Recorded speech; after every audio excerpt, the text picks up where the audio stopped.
고요. 자, 이번엔 안철수 후보 말씀하실 차례죠? 저는 오래전부터 중부담 중복지 주장해 왔습니다. 유승민 후보께서도 같은 생각이신 걸로 알고 있습니다.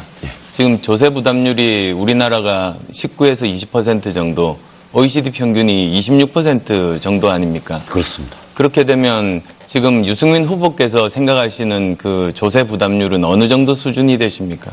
제가 대통령이 되면 2018년부터 시작해서 1년에 0.5%포인트씩 0.5씩 올려가지고 2021년이 되면 지금 19.5%에서 21.5%의 조세 부담률이 되도록 하겠습니다.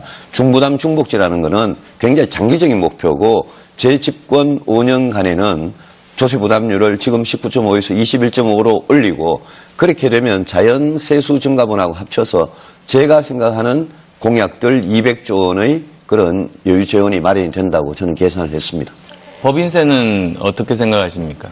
법인세는 이명박 정부 이전의 수준으로 명목 법인세율 25%로 올리겠습니다. 지금 저는 이런 생각을 가지고 있습니다. 법인세를 일괄적으로 3% 인상하고 대신에 임원을 제외하고 직원들의 총 급여액이 상승하는 기업, 그리고 또 정규직과 비정규직 간의 차이가 없는, 즉 동일노동, 동일임금 그 원칙이 지켜지는 기업, 그리고 또 최저임금, 지금 최소한 그 수준보다도 10% 이상 지급하는 기업들에 대해서는 그 3%를 깎아주는 겁니다. 그런 안에 대해서는 어떻게 생각하십니까? 검토해 보겠습니다. 법인세를 가지고 기업들이 근로자들한테 더 많은 급여를 결국 주도록 하는 유인책 아니겠습니까? 뭐 생각해 보겠습니다. 다만 법인세만 자꾸 말씀하시는데 안 후보님이나 저나 5년간 200조 원이 듭니다. 공약하려면요. 그런데 안 후보님 중부담 중복지라 그러시면서 중부담에 대해서는 법인세의 그 정도 이야기밖에 안 하고 계시거든요. 제가 거꾸로 묻고 싶은 게 안 후보님은 이 200조 원의 재원을 어디서 마련하십니까? 저 여러 번 또 밝혔습니다. 예. 우선은 또 제가 또 여쭤보고 싶은 게 또 있습니다. 육아휴직 3년 이제 공약을 하셨습니다. 그런데 아무리 3년이 연속된 3년이 아니라고 할지라도 사실은 갈수록 경력 단절의 위험이 더 커집니다. 굉장히 받는 입장에서도 어머니 입장에서도 부담입니다. 그리고 또 중소기업도 3년 육아휴직이라고 생각하면 자칫 여성 노동자들을 취업을 하는데 좀 주저할 우려들도 있습니다. 이런 부작용들에 대해서는 방안이 있으십니까? 안 후보님, 제가 제 질문에는 답을 안 하시는데요. 안 후보님 말씀을 보면 200조 원이 어디에서 하늘에서 떨어지는지 그 방법이 안 보여요. 안 후보님 말씀은 박근혜 정부의 정세 없는 복지하고 똑같지는 않지만 거의 한 8, 90% 비슷해요. 그래서 저는 그 질문을 오히려 거꾸로 드리고요. 육아휴직 3년은 당장 3년을 다 쓰라 소리가 아니고 모든 중소기업에 다 할 수 있다는 이야기도 아닙니다. 지금 대한민국 국민으로서 공무원, 교사들은 이미 육아휴직 3년을 하고 있고 육아휴직 3년을 아이가 고등학교 3학년 때까지 3회에 걸쳐 나눠서 쓸 수 있다는 겁니다. 공공기관은 가능합니다만 중소기업 입장에서 생각해 보셨는지를 물어보는 겁니다. 충분히 생각했습니다. 중소기업 중에 고용보험에 들지 않는 기업의 경우에는 부모보험이라는 걸 만들어드리고 중소기업의 경우에 4대 사회보험료를 정부가 지원해서 대체인력 경비나 이런 데 도움이 되도록 해드리겠습니다. 칼퇴근법 관련해서 또 묻고 싶습니다. 실질 임금 감소로 이어지면 안 될 텐데 대책이 있으십니까? 자, 지금 유승민 후보 시간이 다 초과가 됐고요. 자, 안철수 후보께서 14초 지금 남아 있습니다. 예, 이제 재원 마련에 대해서 아까 이제 유승민 후보가 물어봤습니다. 저는 재원은 원칙이 1, 2, 3, 3단계입니다. 우선 재정 효율화를 하고 그리고 두 번째로는 실효세율을 정말 정상적으로 만든 다음에 국민적인 공감대를 얻어서 증세한다는 겁니다. 자, 수고하셨고요. 자, 다음 차례는 홍준표 후보죠. 자, 홍준표 후보와 유승민 후보 간의 1대1 자유토론이 있겠습니다.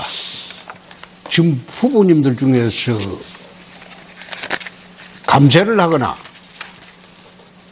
또는 현재 상태로 유지하자고 하는 사람은 저밖에 없는 것 같고 오늘 그럼 또 트럼프가 미국 대통령이 법인세를 35%에서 15%로 내린다. 세계 최저로 내렸습니다. 20%나 파격적으로. 그리고 이렇게 내리면서 해외로 나갔던 기업들 다 돌아오라. 이렇게 해서 또 정책을 펴려고 하고 있는데 여기에 대해서 우리나라만 지금 정반대로 가는 현상이 아닙니까? 정세를 하자고 하는 거는, 법인세를 올리자고 하는 거는. 그동안 법인세뿐만 아니라 세금에 대해서 그동안 우리나라는 조세 부담률이 굉장히 낮은 나라라는 것은 홍 의원님 잘 아실 거고요. 이명박 정부 들어와서 세금 법인세를 낮춰줬는데 2008년하고 한 2015, 16 이렇게 이 기업들 사내유보금을 비교해보면 법인세를 낮춰줬는데 투자는 안 하고 사내유보금만 엄청나게 늘었습니다. 법인세를 인하한다는 게 투자 증대로 연결된다는 그거는 그런 단순 논리는 성립하지 않습니다. 그런데 저는 이게 대기업들이 사내유보를 많이 하고 투자를 안 하는 것은 강성 노조 때문이라고 저는 그래 알고 있는데 이 부분은 어떻게 생각하십니까? 홍 의원이 우리 경제 모든 위기, 모든 문제가 다 강성 노조 때문에 그렇다고 주장하시는데요. 일자리도 그렇죠. 저는 노동시장에서 강성 노조, 대기업 정규직, 비정규직, 중소기업 정규직, 비정규직 이 노동계층에 대해서 문제가 분명히 있다고 생각하고 대기업의 강성 노조가 양보할 게 많다고 생각합니다. 그렇지만 홍 의원님처럼 우리 경제의 모든 위기, 모든 문제가 노조 때문에 그렇다. 저는 절대 그렇게 생각 안 합니다. 왜냐하면요. 지난 20년 동안 재벌 대기업들이 예컨대 경영권 승계하는데 정신이 팔려가지고 혁신 안 했습니다. 우리나라 재벌 대기업들이 97년에 그런 위기를 맞아놓고 정신 차리고 20년 동안 진짜 혁신을 했어야 되는데 최근에 우리 주력 업종에서 나타나는 위기들을 보면 혁신 안 한 겁니다. 그 재벌 경영자 총수들도 책임이 있죠.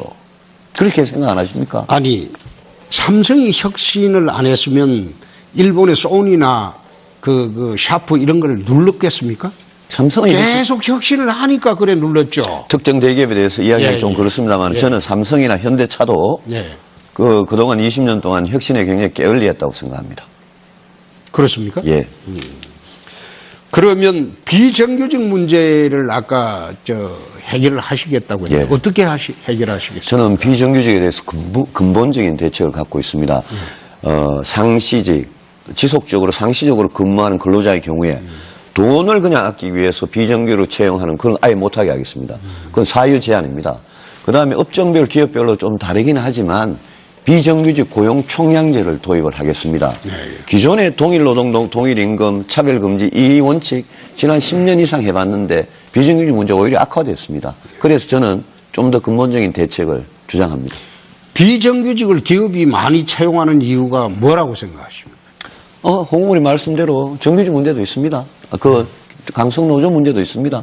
그렇지만 노조 없는 사업장의 비정규직 문제는 설명이 안 됩니다. 홍 의원님 방식으로는. 시간이 다 됐습니다. 자, 좋습니다. 홍준표 후보 말씀하시죠. 지금처럼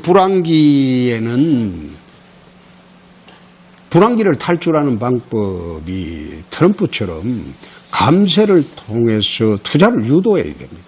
그리고 제가 노동시장을 갖다가 부정하는 건 아닌데 강성 기종 노조가 3%도 안 되는 이 노조들이 대한민국 노동시장을 전부 지금 털어지고 있습니다. 이거 타파해야 됩니다.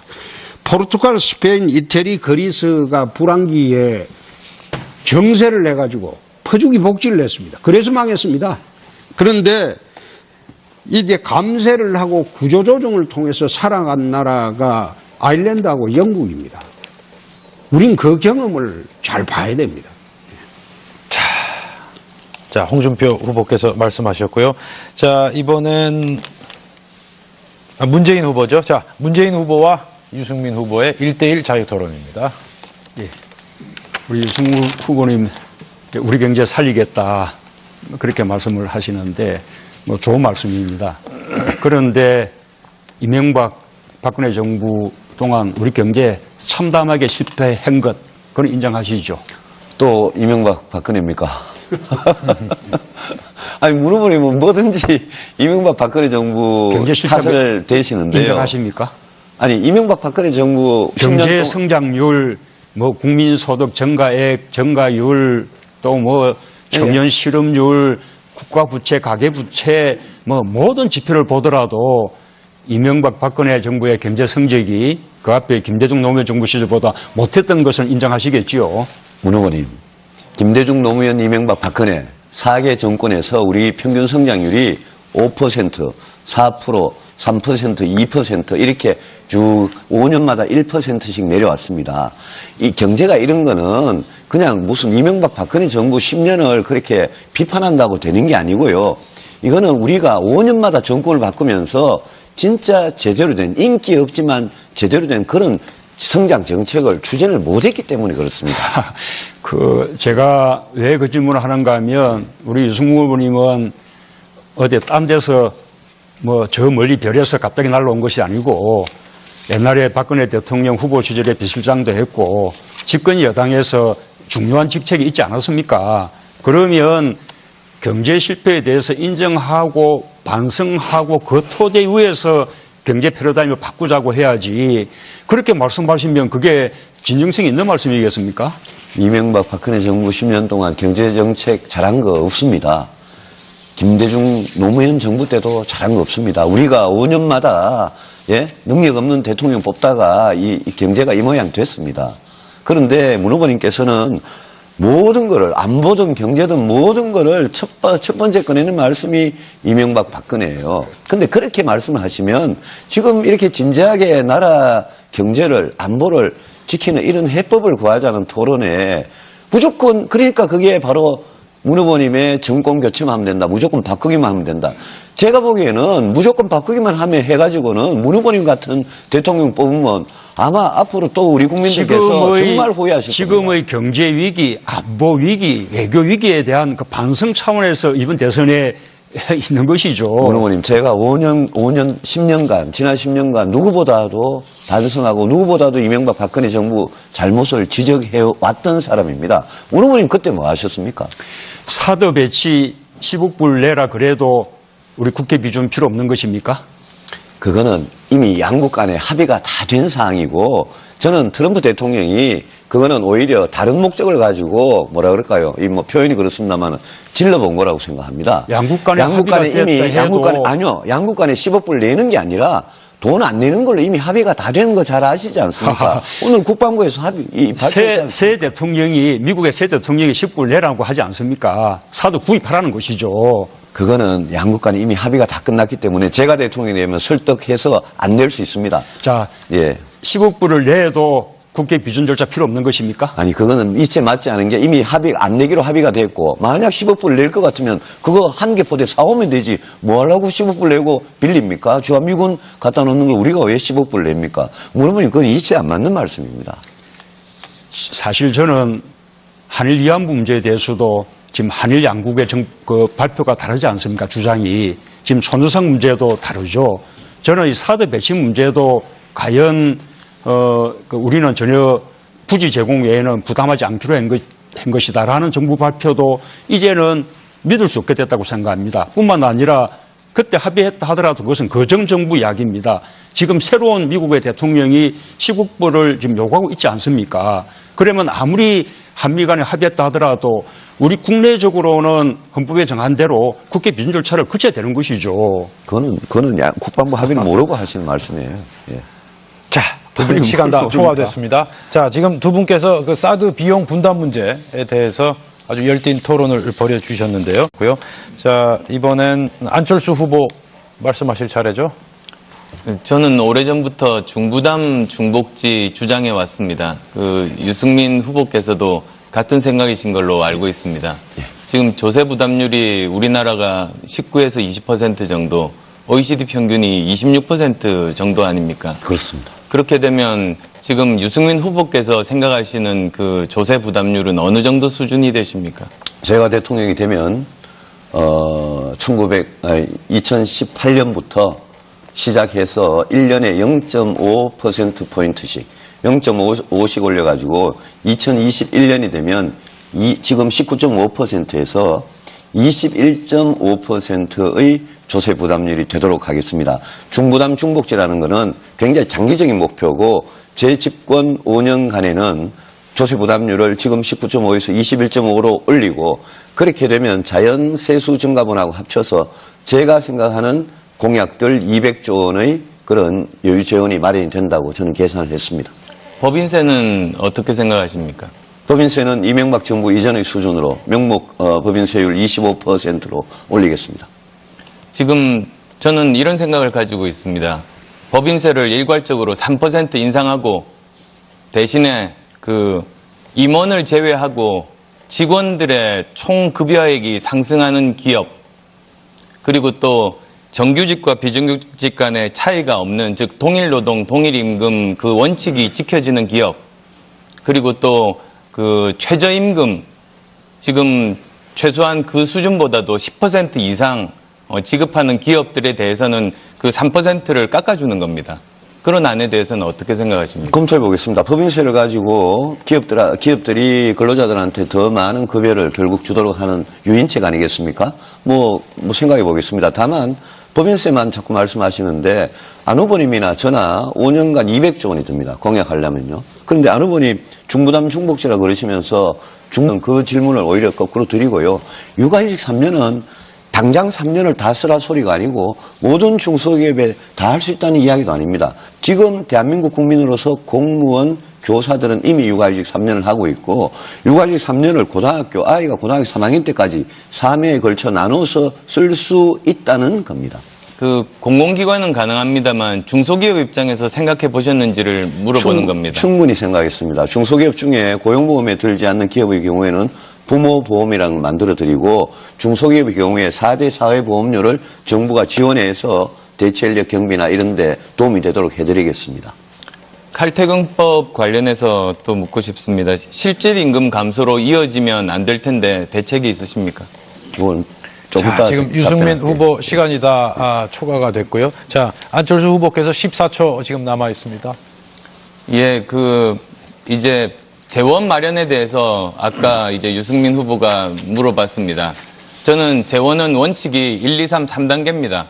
우선 재정 효율화를 하고 그리고 두 번째로는 실효세율을 정말 정상적으로 만든 다음에 국민적인 공감대를 얻어서 증세한다는 겁니다. 자, 수고하셨고요. 자, 다음 차례는 홍준표 후보죠. 자, 홍준표 후보와 유승민 후보 간의 1대1 자유토론이 있겠습니다. 지금 후보님들 중에서 감세를 하거나 또는 현재 상태로 유지하자고 하는 사람은 저밖에 없는 것 같고, 오늘 그럼 또 트럼프가 미국 대통령이 법인세를 35%에서 15%로 내린다. 세계 최저로 내렸습니다. 20%나 파격적으로. 그리고 이렇게 내리면서 해외로 나갔던 기업들 다 돌아오라. 이렇게 해서 또 정책을 펴려고 하고 있는데, 여기에 대해서 우리나라만 지금 정반대로 가는 현상이 아닙니까? 정세를 하자고 하는 거는, 법인세를 올리자고 하는 거는. 그동안 법인세뿐만 아니라 세금에 대해서 그동안 우리나라는 부담에 대해서는 법인세의 그 정도 이야기밖에 안 하고 계시거든요. 제가 거꾸로 묻고 싶은 게 안 후보님은 이 200조 원의 재원을 어디서 마련하십니까? 저 여러 번 또 밝혔습니다. 예. 우선은 또 제가 또 여쭤보고 싶은 게 또 있습니다. 육아휴직 3년 이제 공약을 하셨습니다. 그런데 그 아무리 3년이 연속된 3년이 아니라고 할지라도 사실은 그 갈수록 경력 단절의 그 위험이 더 커집니다. 굉장히 그 받는 입장에서도 어머니 입장에서도 부담입니다. 그리고 또 중소기업도 그 3년 육아휴직이라고 생각하면 자칫 여성 노동자들을 그 취업을 하는데 좀 주저할 우려들도 있습니다. 이런 부작용들에 대해서는 방안이 있으십니까? 안 후보님, 제가 제 질문에는 답을 안 하시는데요. 안 후보님 말씀을 보면 200조 원이 어디에서 뭐 하늘에서 떨어지는지 그 방법이 안 보여요. 안 후보님 말씀은 박근혜 정부의 정세 없는 복지하고 똑같지는 않지만 거의 한 80, 90% 비슷해요. 그래서 저는